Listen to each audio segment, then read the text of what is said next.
Kita niyo ba to? Why did you kick him out?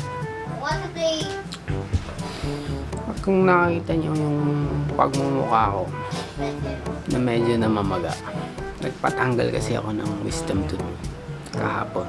Kaya namamaga yung mukha ko ngayon. Wait, what are we gonna paint? What? Di ba? Cute eh? Mas malaki pa to ng konti, nabasag. Dito yan. Ha? Hala.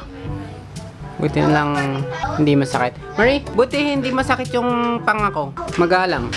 1 to 2 weeks, bawal ako mag-bike. Pero may dumating ng package galing, kita ba dito? Galing Netherlands. Order ko yan 2 weeks ago. It's Prologo saddle. Prologo. Hindi ko pa siya makakabit ngayon kasi hindi ako pwedeng mapersa eh. Ikakabit ko yan sa aking Specialized LA 2018. Kung napanood niyo itong last vlog ko, ito, pinag-isipan ko kung ibibenta ko yung Cannondale CAD 10. Nabenta ko na siya. Kaya naka-specialize ako ngayon. Okay, go. Anyway, back to you in the future. Tomorrow. Good morning, guys. Today is Sunday, 2 days after ko magpabunot ng ngipin. And mukhang normal na. Wala na akong pamamaga.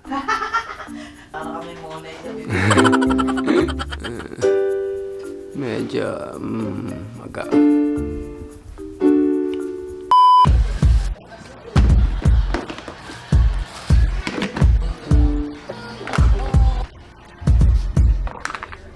Up. This is the second day after my surgery. At medyo naiinip ako kasi hindi ako pwede mag-bike and may 2 weeks pa. 1 to 2 weeks bago ako makapag-bike ulit. Kaya naisip ko, kakabit ko na to ngayon. Para may magawa ko. Kapalitan ko yung specialized na upuan. Bibenta ko na lang yan. Kalit ko tong Prologo Kappa Evo. Prepare ko na yung mga tools na kailangan ko.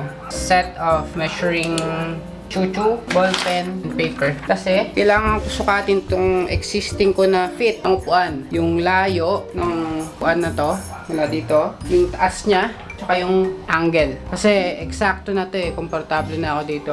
Tsaka nga pala, kita nyo, namamaga pa yung banga ko kasi second day pa lang after ng surgery ko.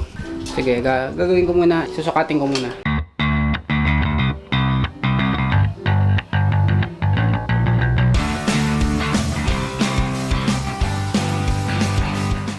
May gagamitin akong app para sa angle. So, they'll adjust by computer. Pagdating kasi sa road bike, kailangan eksakto yung measurement. Unlike sa mountain bike na, halimbawa, sa mountain bike merong quick release sa saddle height. Plus meron pa yung hydraulic na seat post. Sa road bike kasi kailangan eksakto siya eh. Hindi mo na siya gagalawin. Pag nakuha mo na yung height na eksakto sa'yo, yun na yun. Ayan. Pag mayroon pa akong stand, no? Pero ganyan na rin kasi, hindi ko natatanggalin dyan. Pag ikakabit ko yung bago kong upuan, hindi ko natatanggalin sa stand. So, same lang. Anyway, kukunin ko muna yung saktong sukat. A few inches later.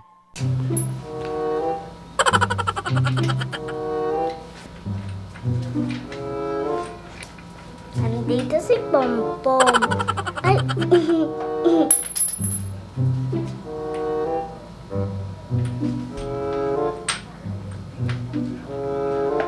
Marunong kayo mag-vlog. Mag-vlog rin kayo. Parang sila nag-vlog lagi, diba? Kung may YouTube kayo, panoorin nyo yung vlog nila.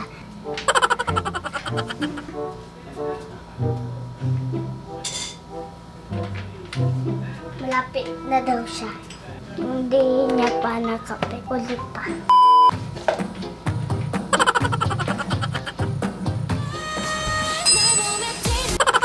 Yan na po, tapos na po siya. Inaano niya na lang. Sinusukat niya po. Huwag kalimutan, pagkatapos neto, manood pa ng ibang vlog namin.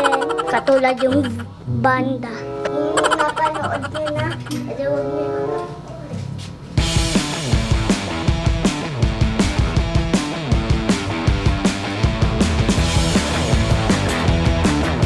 1 week later. Hey guys, mukhang wala nang pamamaga sa mukha ko, no? Medyo may konti pang pain, konting-konti na lang. Konting-konti na lang!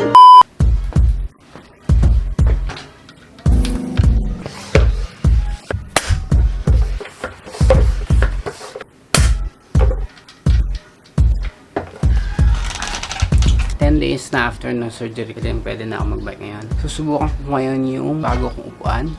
In-adjust ko din yung stem ko, no? Sinubukan ko siyang islam o isagad sa baba. Hindi siya recommended kasi carbon yung fork. Pag ginawa mo kasi yan, mawawala yung support. Pero pansamantala lang naman eh. Gusto kong maramdaman yung feel bago ko siya bawasan. So anyway, ito yung setup ko. Subukan ko. Yun nga, kasi wala akong action cam, kaya kailangan natin mag-improvise para sa ating bike vlogs. Okay, subukan natin.